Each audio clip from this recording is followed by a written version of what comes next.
Good afternoon, class 12 students of biology group. We once again start with the first chapter as we go onward with the study of reproduction in organisms. And children, here we see that in video 2, we studied about asexual reproduction by gemule formation. We studied regeneration. We studied difference between asexual reproduction and sexual reproduction. We studied fragmentation, spore formation, vegetative propagation in plants, etc. And in today's video 3, we study further about the subaerial stems we will study about and their modifications. We see that they help in vegetative propagation to give new plants as we see here in these diagrams. First of all, we take the runner and we see that the runner is a slender, if you see, it is a slender, thin, prostrate, subaerial stem that creeps horizontally on the surface of the soil. We see that it creeps horizontally on the surface of the soil. Example, the doob grass and oxalis, as we can see in the figure, oxalis has been shown, which is a runner, also known as wood sorrel. And we see that in offset, which is in diagram B, children, you can see here, in offset it is a short, stout, thick and slender condensed runner that originates in axis of a leaf. So this originates in the axis of a leaf and elongates only to a limited extent. And there is a cluster of leaves. We see that in this elongated portion, there is a cluster of leaves above and a tuft of adventitious roots below. The branch breaks off from the mother plant and develops into an independent daughter plant. Example, water hyacinth or Echorenia is given a name to this species, the Echorenia or the water hyacinth. And we see that it is also known as the scourge of water bodies, or it is also known as the terror of Bengal, because the water hyacinth, wherever it grows in rivers like in Yamuna, it chokes the oxygen of the water. Then we see the sucker. As you can see in the diagram, sucker, it is a subaerial branch that arises from the basal underground portion. And this is a portion of the main stem from which this branch is arising. Initially, it grows horizontally. So you can see it is growing horizontally below the surface of the soil. And but soon it grows obliquely upwards. As you can see, it is growing obliquely upwards, forming a leafy shoot. For propagation, these are separated from the main branch and the main plant and are planted in nursery.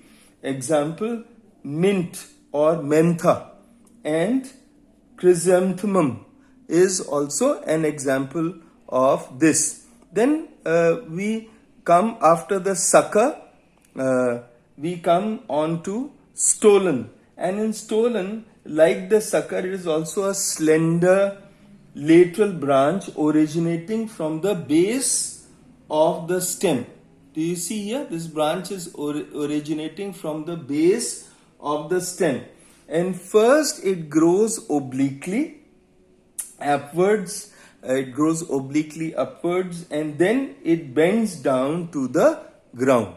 So we see that it is bending down to the ground and it forms roots at the tip and terminal bud it forms roots at the tip, and it forms the terminal bud and grows into a daughter plant, as in strawberry. This kind of stolon, just like the runner, is seen in strawberry.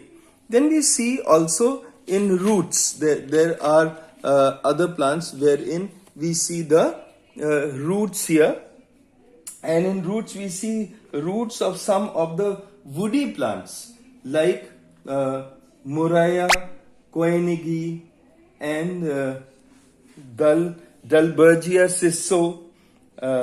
They produce buds which grow into new plants, and the tuberous roots of sweet potato, asparagus, tapioca, etc., also etc., they produce adventitious buds. As you can see here, these adventitious buds are produced which grow into a new plant. So here we see the vegetative propagation of plants. Then we come to how leaves take part in vegetative propagation. How the leaves they are involved in vegetative propagation, children. In bryophyllum, which we see here in bryophyllum, and in Kalanchoe, the foliar buds, as you see here, produced on the leaf margin, they grow into new plants, and the foliar buds formed on the leaf surface, as you can see here, of begonia. This is the begonia plant. So on the leaf surface also the foliar buds are formed, and they grow into new plants after the leaf falls, leaf dies, and all these foliar buds, they develop into new plants. Then we see another way of vegetative propagation is by bulbils. In Globa bulbifera, some flowers in the lower part of the inflorescence are modified into small multicellular structures called the bulbils, as you can see here, and they fall to the ground. When they fall to the ground, they grow into new plants. In American aloe, Agave siciliana, reproductive buds or the bulbils often take the place of many flowers on the inflorescence, and the bulbils are also produced in leaf axils, as you can see in figure B. This is an example in wild yam, or or we can say in Dioscorea bulbifera. We see this bulbil at the axil of the leaf. Then we see artificial vegetation, vegetative propagation is there. A portion is detached from the body. So a portion is detached from the main body of the mother plant and then grown independently, done for quick production of new plants. And we see that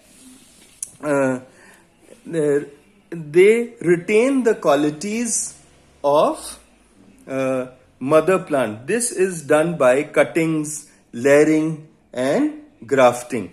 The advantage of vegetative propagation is it is rapid, it is easier, it is less expensive method of multiplying plants which have poor seed variety. And we see that advantage of vegetative propagation is that it makes possible the propagation of plants like banana, seedless grapes, oranges, rose, etc., which have lost the capacity to produce seeds through sexual reproduction. The plants raised vegetatively are exact genetic copies of the parent, showing same characters. The artificial vegetative propagation provides excellent methods of propagation of desirable varieties of economically important plants with least attention, and in shortest time they can be produced through artificial vegetative propagation.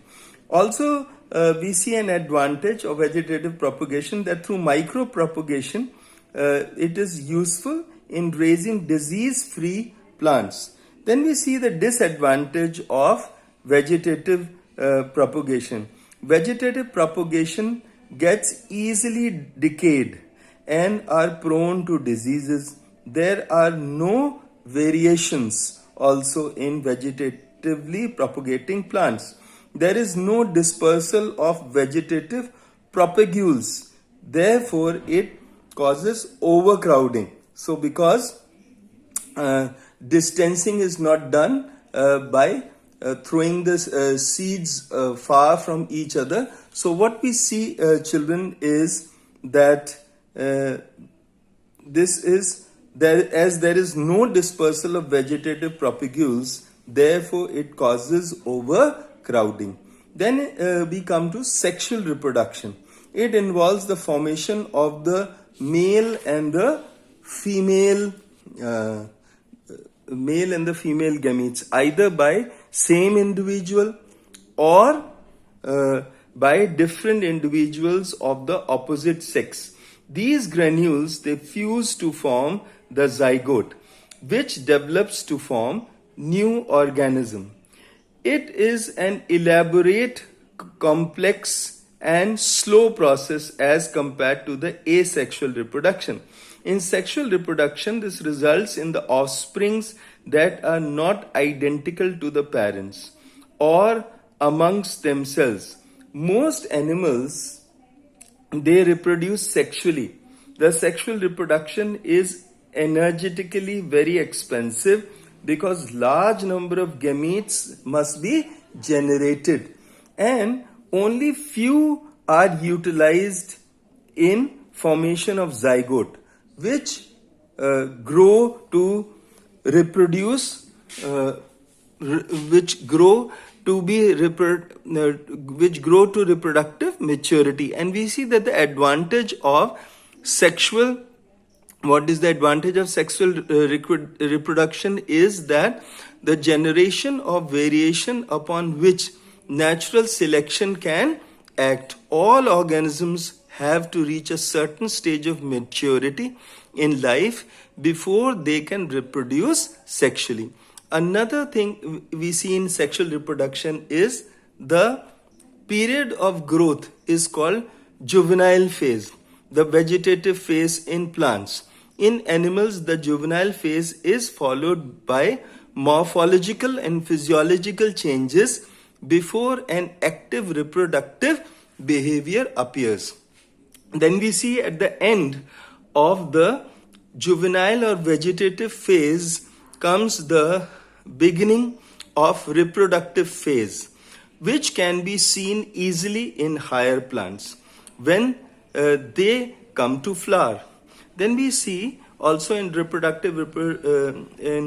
sexual reproduction, the annual and biennial plants, they show clear-cut vegetative, reproductive and senescent phases when they are not able to reproduce any further. So we see, children, that this is how it takes place, the sexual reproduction takes place, and we would conclude this video here, and tomorrow we will start with the new video. So wish you all the best. Have a good day. Thank you.